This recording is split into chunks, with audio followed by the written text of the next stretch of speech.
Hi, so welcome to our new Meet the Chief series, and we thought it would be only appropriate to start with our very own chief here at the Band of Flight. So I'd like to welcome Chief Master Sergeant Keith J.R. Erb with us today, and tell us a little bit about your background, where you grew up, and what you did before you joined. Well, good morning, Airman Holmes. I love your cup. Hey, matching mug, look at that. Great minds think alike. So I appreciate you starting this series. It's certainly exciting. So I grew up in Pittsburgh, Pennsylvania. Went to school at Bethel Park High School, which I have a quick little story you might enjoy. In 2013, I deployed with the AFCENT band. Okay. And when you get down there, there's like a turnover. And the DC band was the band before us. And we went to the Box Sports Bar, and we're hanging out and having, one of the few beers we're allowed to have that evening. And I started talking to the piano player, and we talked about, this, that, the other, where are you from? And he said, I'm from Pittsburgh. And I said, oh, I'm from Pittsburgh, Steelers fan. We started talking a little bit. And where are you from in Pittsburgh? And he says, Bethel Park. I'm like, that's where I went to high school. So it gets better because we do our tour, and then the new team comes in to relieve us. And there's a little computer station we all use to check our mail. And the female vocalist came in. She was waiting to go on the computer. And again, we started talking. I'm like, I can't wait to get home. Ball's coming up. Steelers are going to be on TV. She goes, oh, I'm a Steelers fan. I said, oh, you from Pittsburgh? And she says, yeah, I'm from Pittsburgh. I said, whereabouts? Bethel Park. She went to Bethel Park High School as well. So we had 3 consecutive members. That's awesome. Go through the AFCENT band that were from the same high school, all 3 different decades. Okay. The player was almost 10 years older than me, and she was about 10 years my junior. Okay. So went to Bethel Park High School, college at West Virginia for 3 years, transferred to University of North Texas, got a degree in jazz studies, was selected for the All-American College Orchestra, so I had connections at Disney. So when I left, I was able to go back to Orlando and start like a freelance career, worked on cruise ships, and then the recession hit. Recession hit in 92. Disney laid off a lot of people, and I was kind of new to the area. I just gotten there maybe a year or 2 prior. So a lot of the gigs were getting dried up, and I was playing a gig. It was a wedding gig, and the drummer was really good. I'm like, hey man, where you been? And he said, oh, I just got out of the Army. I was in the Army band.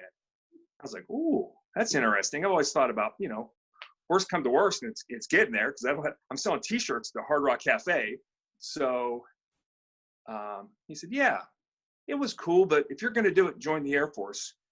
I was like, why is that? He says, they have the best musicians, they have the best chow, they have the best golf courses, they have the best everything. So if you're looking at joining a military band, don't look anywhere else, just go to the Air Force. And I figure a guy in the Army's telling me that, I need to look no further. So called up Robbins Air Force Base when we used to have a band down there, and set up and passed the audition. Not the first time. Had to come back and demonstrate my bow work a little more on the upright. That was, because there's some classical chops required for this job. So I brushed up on that, came back, passed the audition, and my first assignment was Hanscom Air Force Base in Boston. And that's where I met Lisa. And then I got orders to Hawaii. Not bad. Well, we had been dating all of 3 months when I found out I had orders. And then 3 months later, I was like, you want to get married and go to Hawaii? So we celebrated that anniversary earlier this week. And under COVID restrictions, it wasn't all that crazy. It's not like we went to Vegas and saw Sting, which was my original plan. But maybe down the road. So, we did a wedding, moved to Hawaii, and spent 3 years there. And from there, I came here to Wright-Patterson and played in the concert band and the jazz band, and a smaller rock combo that came out of the jazz band, which was a lot of fun. Met Scott. That's where I met. I had known Scott Bell from West Virginia. Nice. He was the music director for the jazz band. He's a senior airman running the great jazz band. One of the best bands I've played in the Air Force. Maybe the best band I played in the Air Force. We had some horses in there. Matter of fact, the lead alto player plays Barry in the note right now, Doug Morgan. Nice. We had some really fantastic players, and Scott was like, "You guys should enjoy this. This isn't gonna last. This is gonna be one of the best bands you ever played." I'm like, "Whatever, dude." Come to find out, yeah, it was one of the best jazz bands, I got the privilege to play in. And then I was here for about, let's say 5 years, and decided to take a break from the band. And I went out to the United States Air Force Academy, where I was an AMT, or Academy Military Trainer, worked with cadets. Was that something that you had to volunteer for and be selected, or was that something they called you, said, hey, how did that happen? Yes. So back in the day, you would just volunteer. You would go out onto, look in AMS, the assignment thing, and look for special duties, and you could just volunteer. And I kept volunteering and volunteering. So you wanted this. And I never got selected because I was volunteering to actually work in a cadet squadron. And then the position came up with Drum and Bugle Corps, and I applied for that. And the chief who hired out there called me up and said, "Hey, I see you volunteered for Drum and Bugle, but your application looks like you want to work in the squadron." I said, "I'll come out and do whatever you need me to do." So I worked Drum and Bugle Corps the first year. I worked in Cadet Squadron 3 for the following 3 years, and then I worked on the superintendent staff my last year. And they wanted me to stay one more year, and I said, "Well, let me find out if I can." And I called the chief at the Pentagon and said, "Hey, I was wondering if I could stay out here one more year." And he was like, "Who are you?" He didn't know I was there. "Yeah, so what do you do? What do you play?" I said, "I play bass." And he goes, "No, nope. I need you to come back. We're short on bass players." So I wonder what would have happened if I would have never made that call. But anyways, he sent me to Langley, and we were at Langley for 9 years. And I made chief, and subsequently got orders back to Wright Pat, which is where I will most certainly end my career, because I'm at 27 and a half years. And there's, the clock is ticking. Yeah, so did you always know you wanted to shoot for chief, or were you kind of foreign in? Oh, no.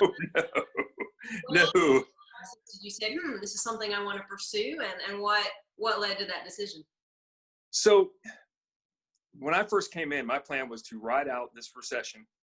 Yeah. Matter of fact, I didn't want to do 4 years. I talked to the recruiter. I'm like, can I just do 2 years? 4 years is a long time. Because my plan was to go do 4 years in Boston, shed, move to New York City, and become a studio musician, or just a working musician in New York City. So, and I told everyone in the band, I'm like, 4 years now, baby. I'm but as I'm there, I'm also playing with some great musicians, getting to tour around the place. They continue to pay me more money. I noticed people had children and kids and families, and that's something, that I always wanted and never thought I could have as a working musician. I always tell people, you should align your goals with your values. And when I first started, I was all about music. That's what I valued. I find great importance in, not only what it does for me, but the effect it has on other people. So, I made that my career. But to be able to do that and have a family was very appealing to me, because I'm also, about family values. And I grew up in a very strong family back in Pittsburgh. So to have the opportunity to do both kind of was very appealing to me. So I thought, what if I just do 20? And I could run the jazz band. Maybe I'd become director of operations and do something, like that, work my way up. And I never got to do either one of those things. But, as time went on, I started to look around, and I'm like, well, either I get promoted or I got to work for that guy. And I don't want to work for that guy. So I'm going to study and get promoted. And it also ties into, once again, if I get promoted, it helps me with my other value of raising my family. It provides more money for me. So I think as long as you can tie what you're doing and your goals to what you believe in and what you value, you're going to do really well for yourself. You're going to be happy doing what you do. My dad probably wanted me to be a physical therapist, because he's a physical therapist, and he named me after him. And I think when I told him I want to be a musician, I think he went, "What?" So, but he was he understands. He's very supportive, and everything's worked out really well for me. The push to chief at the end was really, again, I was probably master sergeant. I said, I think I could do as good a job as anybody at the next level. Why not put my best, why not do the best I can do? And took a while, but here I am. And trust me, when I was a senior airman, if someone said, yeah, you're going to be a chief in the Air Force, man, I would have been like, you're smoking crack, man. That's just not going to happen. But you never know, where life's going to turn and take you, and take advantage of all the opportunity, all the opportunities in front of you. And I think if you just do your best, people will recognize that. If you have a good attitude and you put forth strong effort, things are going to go well for you. I think no matter where you are. They say grow where you're planted, and that's kind of what I've done. I auditioned for both Premier Bands, the Academy, and when it was Premier Band, and DC, and took second both times. And that's a tough pill to swallow. But, when I look back, I may not be where I'm at today had I won those auditions, so you just never know where life's going to take you.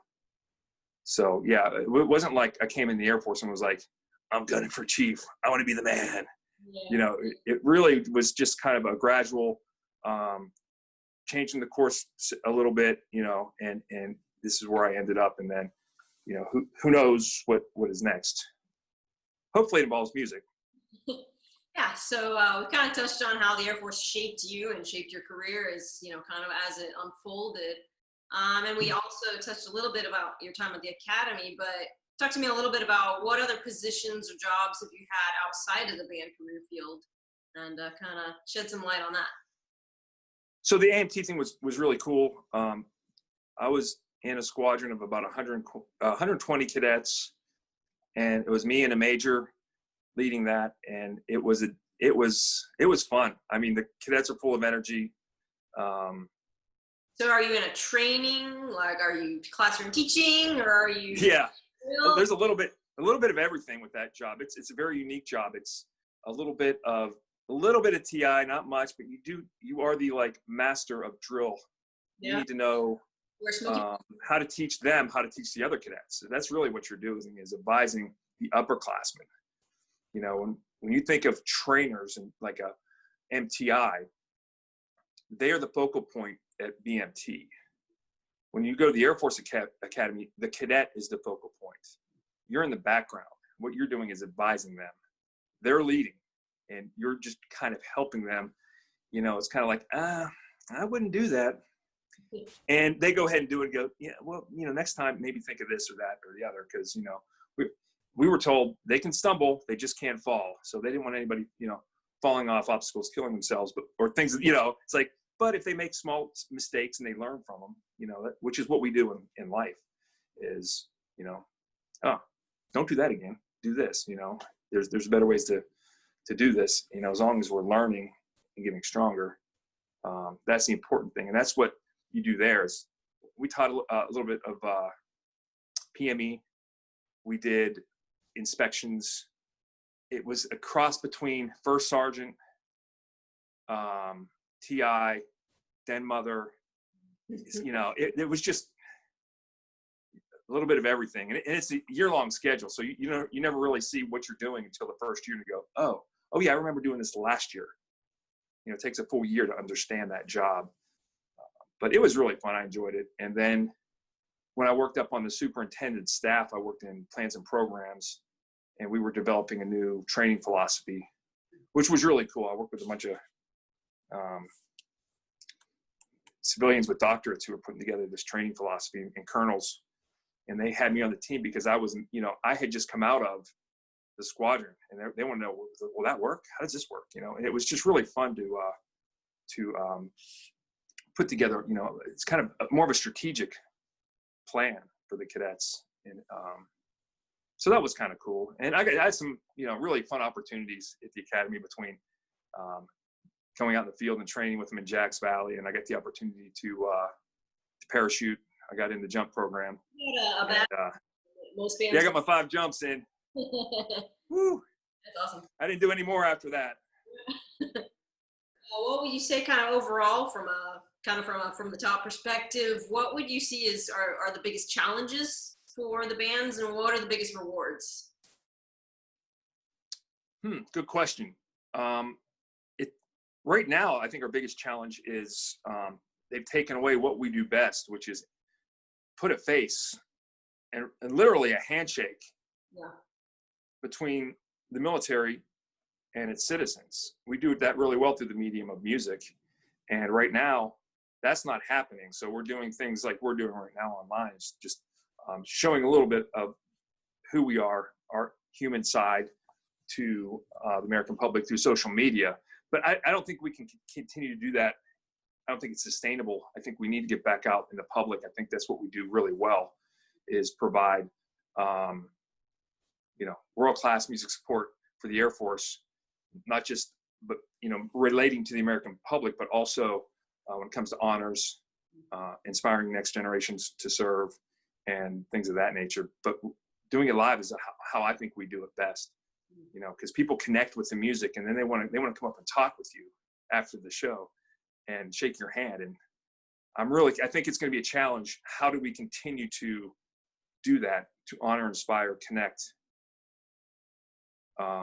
once we get back to what is going to be the new normal? And no one really knows what that's going to look like yet. So I think we're going to, have to figure that out, because music is powerful. I think we definitely bring something to the table, but how we're going to execute that down the road is going to be a challenge, and nobody knows. I think ideally we come up with a vaccine and treatments for this, and we can get back to something close to what we used to know.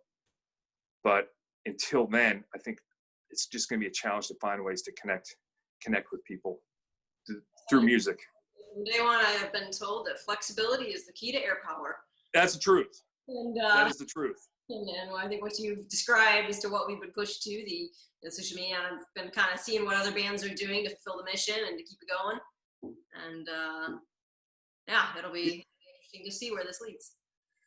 Yeah, it's definitely going to be a challenge, but I think that we have a lot of really smart, talented people, and if I don't figure it out, they will.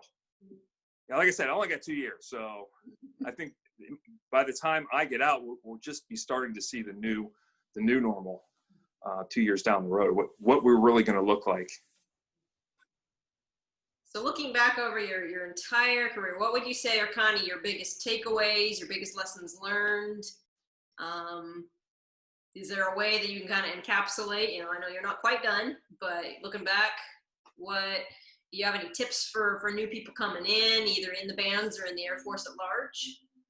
Yeah, I would just say keep an open mind, grow where you're planted, bring attitude, bring effort.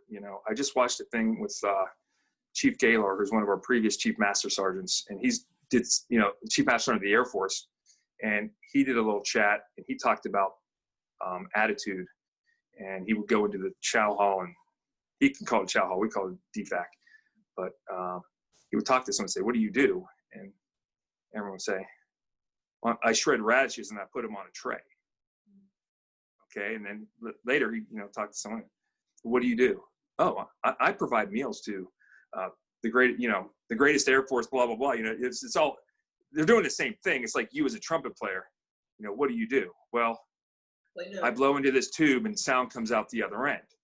Okay, and I might talk to someone else and they might say, "Well, I provide world-class music support to honor, inspire, and connect the Air Force to the American public.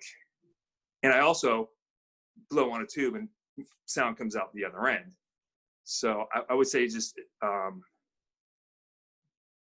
have a strong attitude, have a good attitude, no matter what you're doing. That will take you a long way, attitude and effort. People notice it. I think people notice it. Even when I screwed up, I came back and tried to do better. And I think people noticed that. And it's kind of been one of the reasons I'm fairly successful is you just learn from your mistakes, but come back with a positive attitude and say, "Let's figure this out. Let's get it done." And if you do that and you have an open mind, because like I said, there's no way I wanted to be a Chief Master Sergeant, but here I am because just because I was willing to adjust course. I don't know where I would be if I got out after 4 years and had moved to New York. Maybe I would have been just as successful, but I don't know. I'm very happy with the decisions I've made. I've got 4 kids, and I can retire and actually pick the gigs that I want to do, or do something else. You know, I can do something else with my life now if I want to, although I'm still very, very passionate about music, still playing a lot, just in my basement now because there's not a whole lot of gigs going on. No, not currently. But yeah, I would just say keep an open mind, and like I talked about earlier, just understand what you're about, who you are. And if you base your decisions and your goals on that, you're going to be successful, because success isn't really defined by how much money you make, what rank you attain. You know, success can really be defined on how fulfilled you are. And that doesn't, you know, that's really the key to life, in my opinion. It's not driving a Corvette. It's not becoming a chief. It's just being fulfilled, not necessarily happy. You could be doing something, you know, these doctors that are working right now in the hospitals, I guarantee you they are not happy, and they're probably pretty damn scared. But I think to be very fulfilling job, and knowing that our country's counting on them to do what they do. So, used to great. And I think that they're very passionate. I don't think you go into teaching or medicine or some of these professions that, unless you're passionate about it, I don't know why you would do it. Either you have to be crazy. So You're thank God for those folks right now, you know. That's a common thread with us, is that we do tend to go in for the passion of it, you know. For sure, no doubt about it. Well, I'd be remiss if, as we're kind of wrapping up here, I didn't ask for stories, whether fun. Oh, this is where I get myself in trouble. Air Force. So now is amnesty hour, and what would you say? Well, I don't know. I'll let you decide. I can tell you a deployment story, or I can tell you an academy story, or you decide. Well, spin the wheel, Chloe. Spin the wheel. Always good. Deployment's always good. But I mean, I'm here to listen. Right. Okay, I'll tell you one of my favorite deployment stories. Right. So we're at Al Udeid, and we're going to Afghanistan for the first time to play for the troops. And it's the first time we get to ride on a C-17. So it's pretty cool. You know, usually we're on 130s, and they're noisy and they're loud. And this thing's like a Cadillac. And it's us and some large, I'm not exactly sure what they were. It was like liquid oxygen containers. I mean, they were massive. They were as high as I am tall, that were strapped in the back. So we're waiting to take off, and it's taken a while.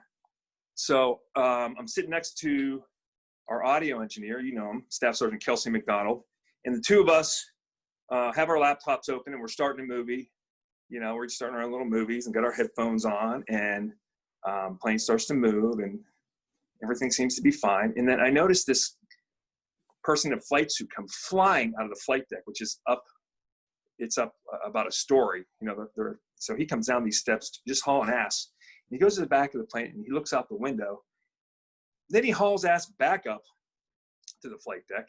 And just as we were taxiing to take off, we just stopped, which was kind of odd. And then the next thing you know, the plane stops, the doors open, and people are you know, getting out. And I had my headphones on, so him and I have no idea what's going on. So we closed our laptops, and he had put some garbage on his you know, like some candy wrappers and stuff on the plane. I said, "Hey man, pick that up." And he goes, "Okay." Come to find out, we were gushing gas out of the back of the plane. We were doing an emergency evacuation on the runway. And I'm telling the staff sergeant, "Hey, pick your stuff up because you're making a mess." And we get out, and the lead singer, Master Sergeant Vasquez, he went down. There's a rope on one side. One side is the steps. The other side, there's just a rope that hangs out. And you go down that, and you know, they didn't realize people go down the rope. You need to go like this, not slide. They burnt their hands. And he started trucking. He's running out into the desert like, you know, the road runner. There's like a trail of dust, you know, and we're like, Quez, come back. And it was like 2 minutes. It was maybe 2 minutes. And there were fire trucks, multiple. There were at least 3 or 4 fire trucks here. And there's the plane. And we're standing over here. and you could see the pilots and everyone's kind of going like, what the heck happened? But I think what happened is, I guess gas expands when it heats, and we had been sitting there with too much fuel in there, and it just expanded to the point where it just started gushing out of the plane. But I'll never forget, because when I took my headphones off, one of the crew members says, "Yeah, we got to get off the plane." He never said, "This is an emergency. We need to evacuate," which is what everybody else heard. But I'm like, "Hey, man, pick up your trash." So, anyways, that's my favorite deployment story. And I've got time for one more if you've got a academy story. All right. One more. So I'll tell you about jumping out of the airplane at the Air Force Academy, because when we first drove on the Air Force Academy, I see these parachutes coming down. I'm like, oh, that's cool. I want to do that, So come to find out, only cadets can do it. And every once in a while, they'll open it up to people that work closely with the cadets. So I always have my paperwork ready, medical clearance, everything, So one of my kids' friends who played soccer with, he ran the airfield, and I mentioned that'd be cool. He said, "Oh, I think we're going to open that up. Just give me your paperwork." So I got in the program to jump, and there's extensive training to get in the air, and the first jump you do is free fall. Usually your first jump is tandem with someone on your back, or you do a static where your parachute is attached to the airplane and it pulls it up for you. But at the Air Force Academy, your first jump is free fall. So there's a lot of training that goes into it, and it's taught by third degree cadets, which are sophomores. So you got like 19, 20-year-old kids teaching you how to jump out of an airplane. Granted, strictly supervised by NCOs who are coming from, they're jump masters. So do all this training, and it was a pain. And eventually people start to move at their own pace. And one of the things you have to do is they put you in a suspended harness in a hangar, and they throw you around and they throw scenarios at you, and you have to say, what you would do in that scenario. And the cadets had an NCO hanging in in a hangar, suspended in a hangar. They're like throwing water on me. They were just, they were living it up, So I get done with that, and I remember when the NCOs called me over and said, "Look, you weren't exactly perfect on some of this, but I don't think you're going to kill yourself. So go ahead." And I'm like, "What do you mean, go ahead?" "Yeah. Go suit up." Yeah. I'm like, "Right now." It was like, I think it was Friday. It was like a late Friday afternoon. And I'm like, "Oh, okay." And I'm like, "Oh, it's on." I'm going up in it. Oh, it kind of got real, and I put on all the gear. I kind of knew what I was doing. I go up in the airplane, and it's a Twin Otter. It's not a real large plane. I know you fly, so you're familiar. It's a twin prop, and there's it's like a garage door on the side of the plane behind one of the engines. And we go up. It's a beautiful day, Colorado Springs, sunny, a little chilly but nice. And as we're going, it's time, and he opens the door. And when you open a door inside an aircraft, it gets loud, so it's really loud. And the first person in the door is about your size. It's a cadet. She's what? How tall are you, Chloe? She's about that, 100 pounds soaking wet, and just small girl, and she's all geared up, and she gets in the door. She kind of hangs out, and she drops, and it was like she dropped like a bag of flour. I'm thinking plane's coming along and kind of go up, but no, she went straight down. I was like, whoa, she got off the aircraft, which I knew was going to happen. But when someone gets off the plane in the air and the first time you see it, it's a little weird. Yeah. So at that point, I'm like, well, if that young lady got off and the only NCO on the plane doesn't get off, it's not going to look good for my enlisted corps. So it's on, man. I'm going to stand in the door. So I got to my turn. I stood in the door, and I thought it was loud inside the plane. But once you put your head outside the plane, it becomes so loud. I'm supposed to talk to the jump master and, say these cues to know, when to let go. I can't hear a thing, so I just let go. And out the plane I go, and I'm just like, oh yeah, I'm supposed to do this, and it's boom. I just start, I'm like, oh no, oh crap. I'm supposed to be counting, and I'm not counting. I'm just like falling, and pull the rip cord, and it's painful as all get out, it just yanks you. I'm like, oh, thank God, that's the best pain I've ever felt, and I landed, and I'm like, well, they're going to be kicking me out, because once I got in the door, I didn't do anything right. And they actually filmed this with a telescopic lens, and they go, oh, there you came out the door. Oh, stabilized, 2, 3, chutes open. Yep, you're good. So I was like, oh man. So I'm like, okay, next time I go up, I'm going to count, because you're supposed to count, arch 1,000, 2,000, get to 5,000. I'm going to count to, my 5,000, my 5 seconds, because it's just a short free fall before you're supposed to deploy your chute. Every time I went up, I was like, oh my God, oh, I'm alive. And so all 5 jumps, I never counted. I always guessed, it must be because I'm a bass player and I have good time. So I was able to figure out, it's about 5 seconds, I guess, pull this thing. And I did my 5 jumps, and I'm authorized to wear the jump wings. And people always give me a band. What do you, combat band? But so yeah, that's my jump story, and I'm sticking to it. Very, very cool. Very, very cool. Well, like I said, thank you so much for your time. Any last parting shots or comments are welcome, but this has been fun. Yeah, well, great job. I think you have a knack for this. Joe Rogan, look out. We've got a female we got the female Joe Rogan here doing interviews. So really nice job. And I think you guys are doing a great job getting products out through, a very difficult time for our nation. So thank you for that. Yeah. All right. Well, you have a great afternoon, and thanks again for your time. And be looking forward to some more Meet the Chiefs. Sounds good. All right. Take care. Bye-bye.